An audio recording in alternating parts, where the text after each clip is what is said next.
Menino não faça isso, menina não faça aquilo, não é pra mexer em nada, viu? A maior parte das famílias prefere a criança comportada, menos viva, menos criativa. A criança criativa dá muito mais trabalho. Aí inicia-se o processo de inibição, mano, do espírito exploratório, criador do ser humano. Você tá ligado? Mais tarde na educação formal, o processo é continuado. Tudo errado. Quais são as escolas que incentivam a criatividade? Raríssimas. A responsabilidade, né? Porque eu tô aqui na frente dos meus alunos, tá? A gente falou tanto na classe que não era pra ninguém ficar apavorado com a câmera e de repente a professora dá o barro.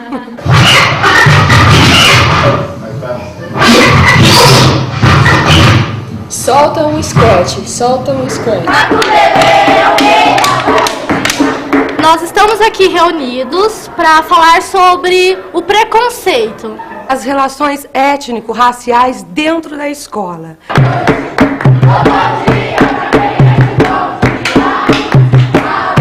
Quase todas as tardes ele caminhava na aldeia com o neto.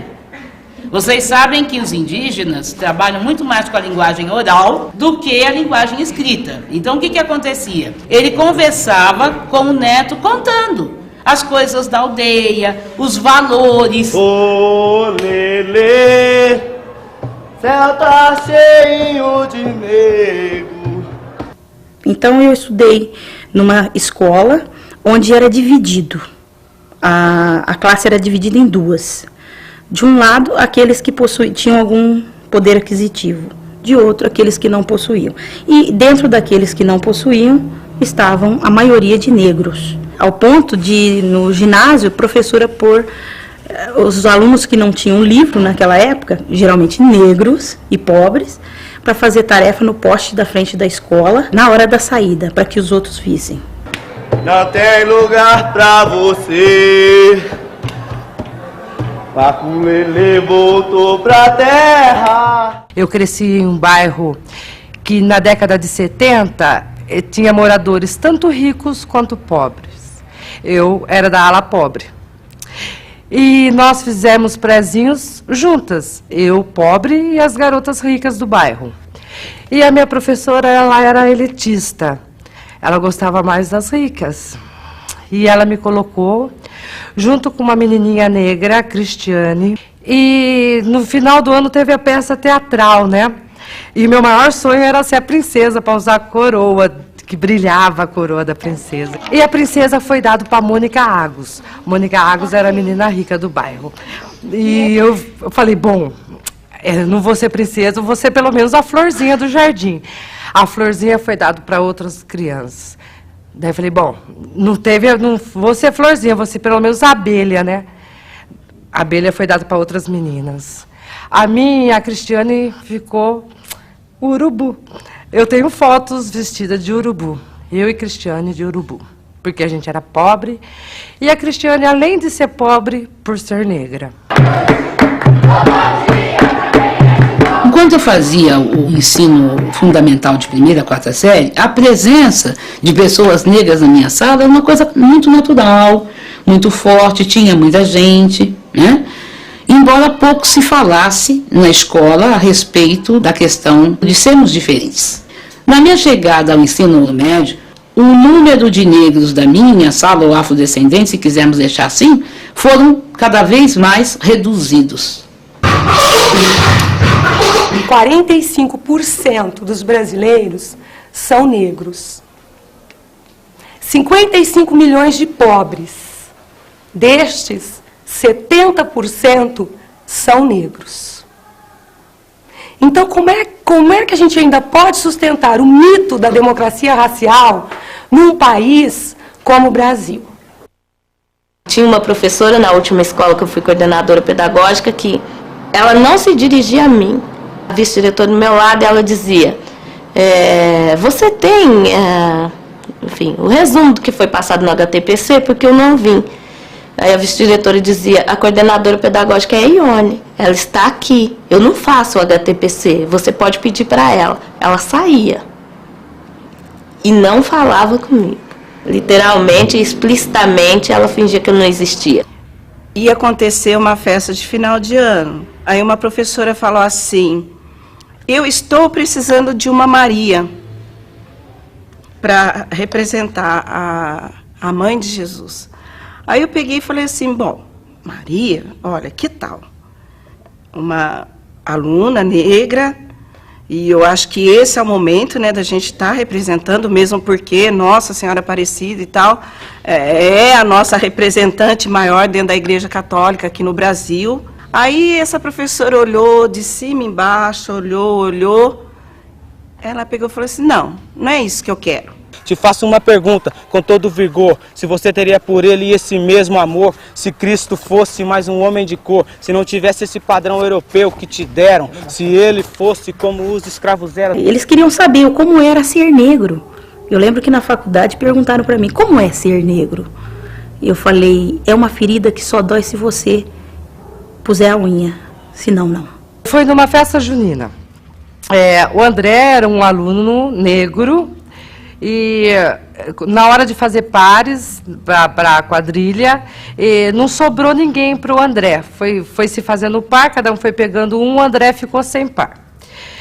Mas ele não se queixou e a professora da sala ao lado veio falando se tinha sobrado algum moleque, porque tinha uma menina na sala dela que ficou sem par e que queria dançar a quadrilha. Daí ele se empolgou. Então eu vou dançar. A menina era ruiva, de olho azul. E quando ela viu o André negro, ela até ensaiou aquele dia com o André. Daí no outro dia ela veio falando que ela não iria mais dançar. Depois de 2 dias ela apareceu com um novo par, branco, né? E daí eu falei que ela não iria dançar. Que ou era com o André, ou não era com nenhuma criança. O André assistiu a cena, deu falando para a menina, não, você não vai dançar. E ele levantou a mão lá do fundo da sala e falou assim, professora, não compra essa briga. Eu já estou tão acostumado com isso, não compra isso. Não deixei ela dançar, mas também o André não dançou. Então, eu sinto que eu não soube resolver a situação.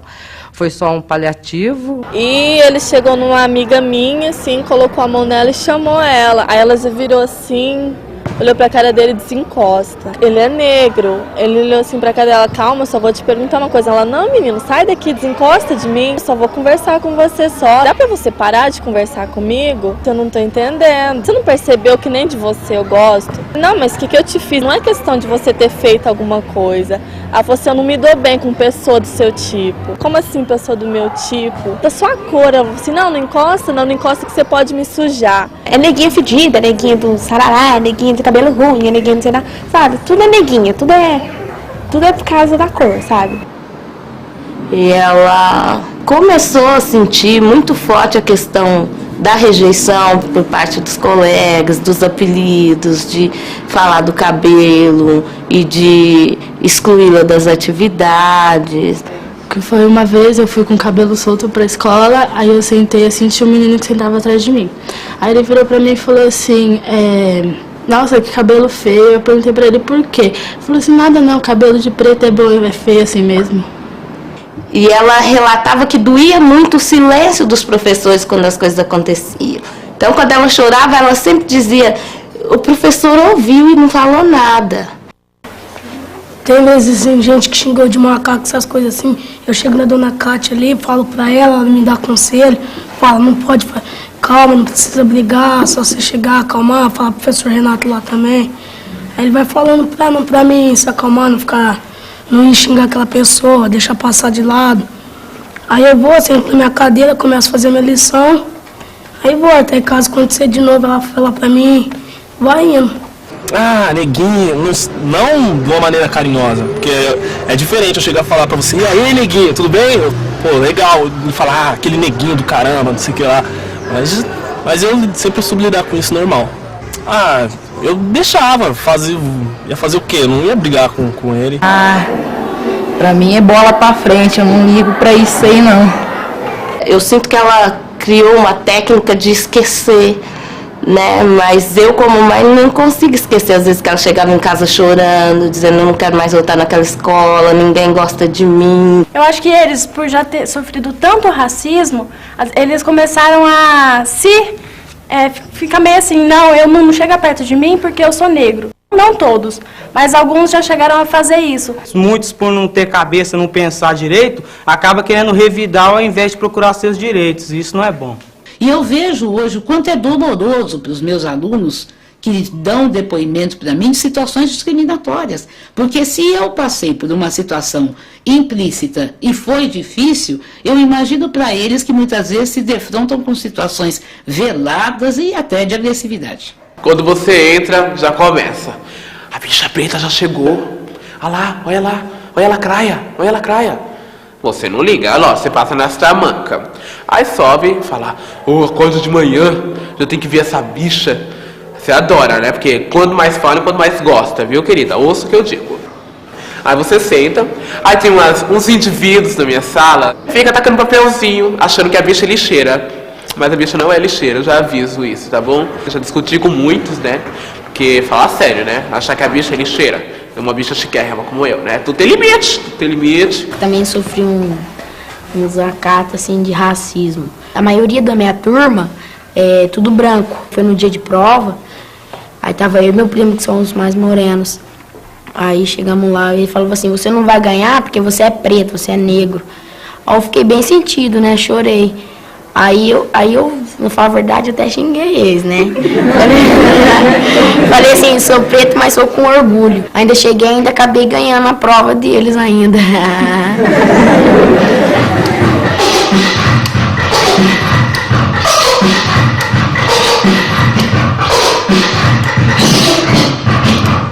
Quando a gente sabe respeitar o outro, quando a gente sabe conhecer a capacidade do outro, apesar da sua limitação econômica, da sua limitação física, apesar não é a palavra, mas independente da sua cor. Eu tento levar o trabalho mostrando para eles que isso não existe, porque no meu modo de pensar, se a gente ficar falando, você não deve discriminar, você não deve ter preconceito, você já está sendo preconceituoso. Eu acho que a gente tem que mostrar que não existe essa diferença, já trabalhando assim, sem debater naquele assunto. O negro mesmo, ele tem preconceito contra ele. Tanto é que a maioria das pessoas que foram falar aqui não falaram raça negra, falaram pele morena e não sei o que. As pessoas se acostumaram a ser racistas. Você tem que, não é guardar para você, você tem que trabalhar. Eu acho que tudo que está errado tem que ser trabalhado até dar certo. A questão racial é de primordial importância para a sociedade brasileira.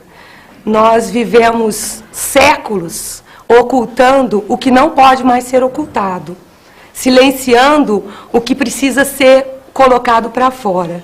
Eu acho um pouco ultrapassado falar que a princesa Isabel, ela foi o que foi. Existiu a escravidão não acabou, só que ela mudou de forma, ela é uma escravidão econômica. A gente trabalhava muito mesmo, né? Tipo, parecia, a gente fala até que parece escravidão mesmo, né? Não tinha horário para comer, não tinha horário. Exploração mesmo, né? Logo que eu cheguei, assim, eu fui trabalhar como empregada doméstica, porque historicamente a cozinha das casas é o espaço que a sociedade tem reservado para as mulheres negras. Porque assim, na sociedade, se você é negro, ou você tem que ser ou cantador de rap ou pagodeiro. Eu queria fazer, assim, uma faculdade de direito, assim. É o que eu mais quero, assim. Eu não virar cantor de rap, eu quero ser cientista. Às vezes, por um negro ter dinheiro, assim, que nem aconteceu com um amigo do meu pai. Ele chegou e falou assim, onde você mora? Aí ele falou no bairro que ele morava, nossa, mas você mora naquela casa, você, sabe, fazendo já o preconceito, já tendo preconceito, porque ele é negro e antigamente era por ser escravo, né? Fala assim, mas como ele vai chegar ali? Eu que sou branco, eu não tenho essas condições, todo ele que é negro tem. Meu pai, ele é negro também, aí ele trabalhava na roça. Aí ele, assim, o sonho dele era ter uma padaria, os povos pegavam e falavam, você não vai conseguir não. Aí ele trabalhou duro e hoje ele conseguiu a padaria, a vida dele vai em frente e a nossa também. Não é só por causa da vida dele, mas como a nossa, assim, da minha mãe, da minha irmã.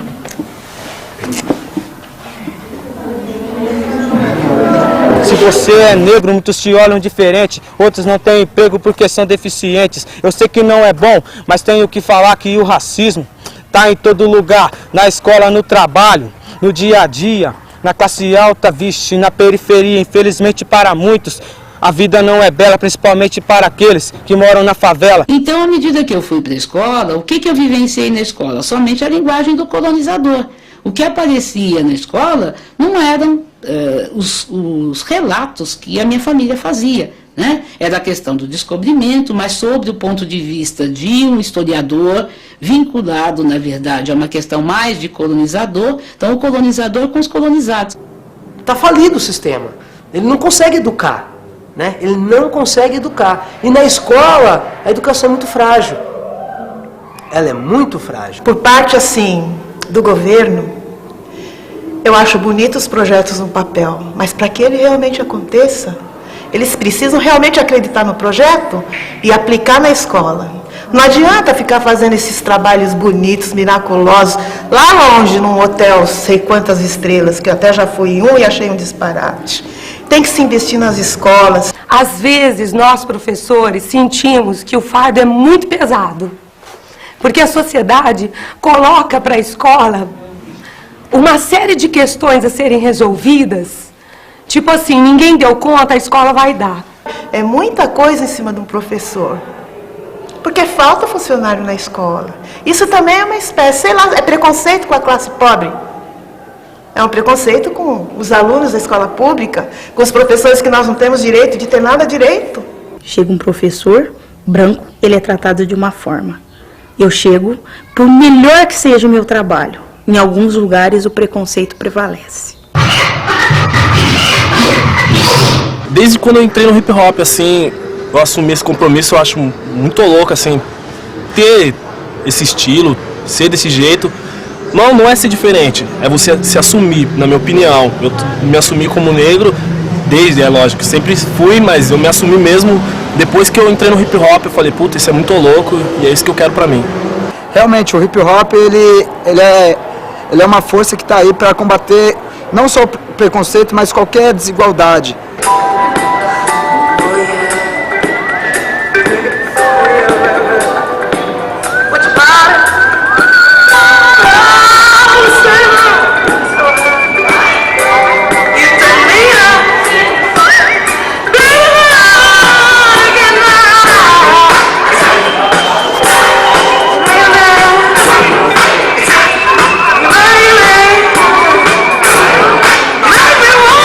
Precisa estar dentro da escola, ele precisa estar em parceria com a escola, ele não pode só ser uma atração, porque ele tem um apelo visual muito legal, mas ele tem que ter essa parceria com a escola. Mas a escola tem um problema, a direção da escola que é o grande problema, porque o diretor de escola é um ditador.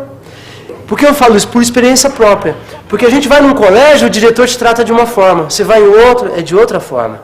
Então tem diretores que entendem e absorvem o hip hop e trazem o hip hop para dentro da escola, entendem que o hip hop é mais uma ferramenta para educar. Agora tem outros diretores que não querem o hip hop lá dentro. Os alunos estavam vindo muito rap na hora do recreio e depois falavam, repetiam algumas letras dentro da sala de aula.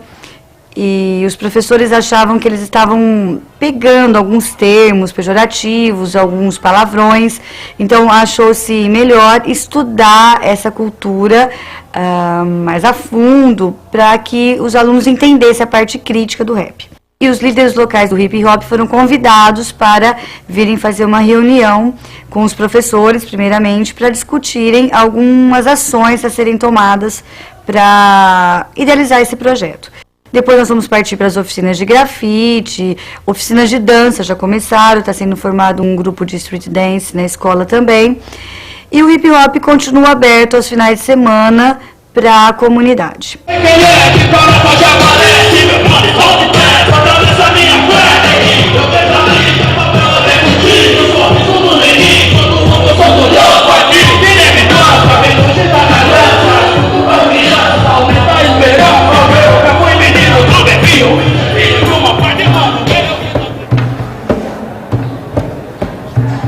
Maculele bateu no céu, São Pedro foi receber. Nós trabalhamos com a capoeira, né? E também tem o grupo de maculele, que é uma dança afro-indígena, né?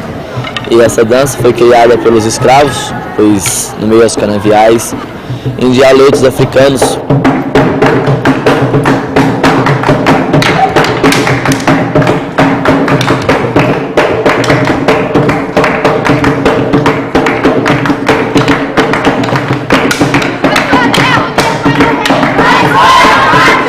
Surgiu a ideia de fazer química, geografia, história, matemática, e daí veio essa ideia de formar o grupo Matéria Rima. Química perfeita! Química perfeita, olha só! Hip Hop H2O, essa é a melhor! H2222H! E o Matéria Rima tem essa proposta de trabalhar dentro das escolas, junto aos professores, pesquisando, mostrando que com o rap dá pra gente também resgatar essa molecada que tá na rua, incentivando a leitura e a volta pra dentro da escola, porque a evasão escolar tá muito grande. Já segui meu rumo no Sudeste e fui chegar, onde logo de cara encontrei São Paulo, maior polo industrial de toda a América Latina. Seguindo a minha rima, fui chegar em BH, grande capital de Minas, que sempre vou lembrar. Nós sabemos que a escola não pode tudo, mas ela pode muito. Por quê? Porque é difícil o jovem que não passe pela escola. Eu, como professora, eu trabalho, né, com os alunos, o respeito, a igualdade entre eles, que não é a cor da pele que insere na pessoa ser melhor ou pior que alguém, né? Tá na hora da gente acordar. Então, este momento aqui, ele é especial por isso. É como se fosse um despertar. É como se fosse uma ruptura com o silêncio. E nós, na sala de aula, podemos fazer isso. Lá, a casa é nossa. Lá, as portas estão abertas para o debate. Eu costumo falar para os meus alunos que lá nós somos amigos e que a escola é uma instituição que está sempre de portas abertas, não só para as coisas boas, para as feridas que precisam ser curadas.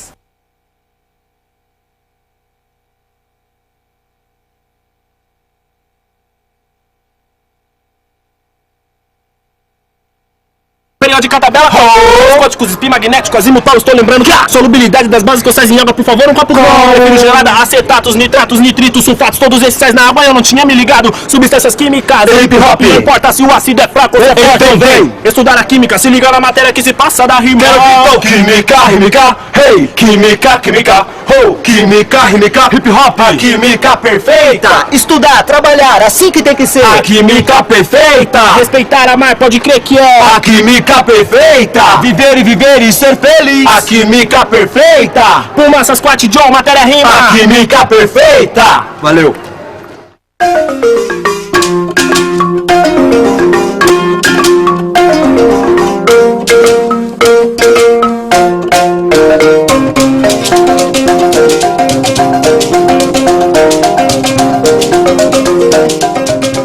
O que nós queremos é plantar a semente da mudança.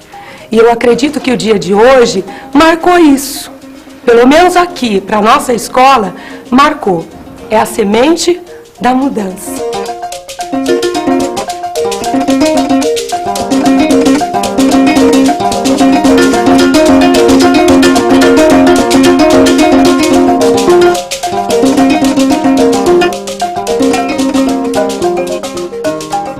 Eu acho que a partir do momento que você sofre preconceito e você tem a informação de como você consegue superar isso, eu acho que você se sente melhor.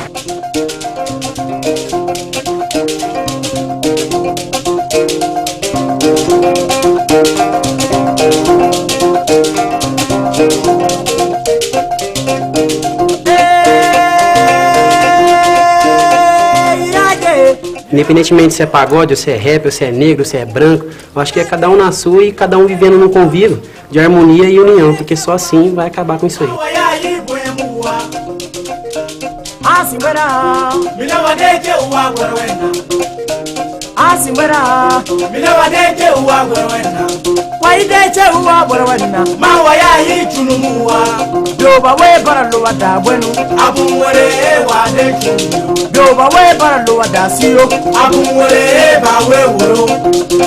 Ajembe wabare, oh jembe, adumanu wabare, oh jumanu, aoni wabare, oh ani, achore wabare, ah.